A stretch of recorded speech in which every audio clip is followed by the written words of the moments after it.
आम देश एक कृषि भित्तिक देश होइथिबा हेतु कृषि को प्राधान्य दे कृषकों सुविधा लगी पानी पंचायत गठन होइछे।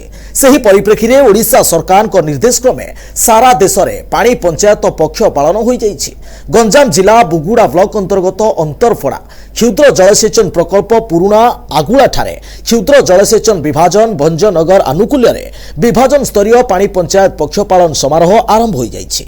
उठा जलसेचन विभाग मुख्य निर्वाही अधीक्षण जंत्री मैडम सुप्रभा कहरଙ୍କ अध्यक्षतार मुख्य अतिथि भाव मत्स्य और प्राणी संपद विकास और अणु क्षुद्र और मध्यम उद्योग विभाग मंत्री गोकुलानंद मल्लिक समेत बुगुड़ा ब्लॉक अध्यक्ष प्रतिनिधि के नीलमाधव आचारी पानी और कृषि विभाग कर्मचारी ब्लॉक विभिन्न कर्मचारी समेत अनेक बीजेपी कर्मी और चाष जोगाई थिले। कृषक मेरुदंड हेउछि जल आउ कृषक हेउछि आम देशर मेरुदंड। कृषि और कृषक विकास हेले जाई आम देशर विकास होई परिबो। तेणु जल ही जीवन कहिले अत्युक्ति हेबनी। एही चाषी मानकर सुविधा सुजोग लागि 2002 मसीहारू पानी पंचायत गठन होई आसीछि। कहिबाकू गले पानी पंचायत आमर शक्ति नाना विपदरू देव से मुक्ति। जलर सुषम बंटन सांगकू फसल योजना करी उत्पादन आमे बढ़ाइबा भाई दुख तो आमर जीवरे सरी। पानी पंचायत करिछि पड़ मरुड़ी विरुद्धे करिब रण। वास्तव में सरकार द्वारा निर्देशित यह पानी पंचायत रे चाषी उभय रबी खरीद फसल लगी जलर सुलभ नहीं पारिबे।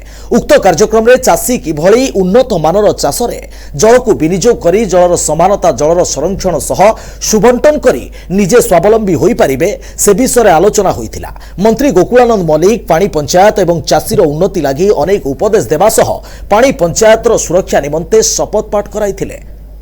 पानी पंचायत जो पक्ष पालन करा जाउची सेथिरे विभिन्न आमर ब्लॉक रो कृषि मान कृषक माने एठी जोग दैछथि सरकारी अधिकार माने अछंती।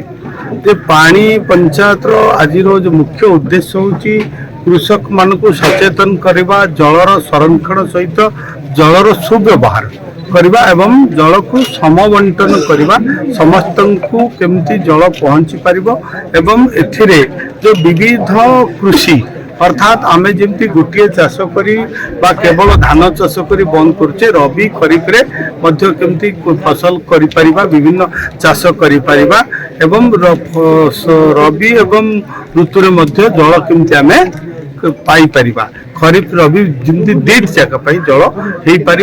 आज सरकार जो मूल लक्ष्य रही विकसित भारत विकसित ओडिशा एथिरे कृषि कृषक विकास हेले ही विकसित देश बा विकसित राज्य गठन हो पार। तेणु एथिरे मूल लक्ष्य रही कृषक मानक आम स्वावलंबी करवा विविध विभिन्न लाभजनक फसल केमती उत्पादन करेंगे जलसेचन सुबंटन हो पार समस्ते जलर सहभागीदारी काम करेंगे। आज यही दिगरे आज समस्त आमर सरकारी ऑफिसर माने एमआई रो एटे एसी अछंती एडीओ माने अछंती चाषी माने अछंती समस्त मिलित रे आज पानी पंचायत पक्ष पालन हो जाइछि। हमर एक्चुअली 260 फुट पानी पंचायत अछि ता भीतर हमर ओएपी रे नॉन ओएपी रे प्रोजेक्ट गुडा भी चालुछि।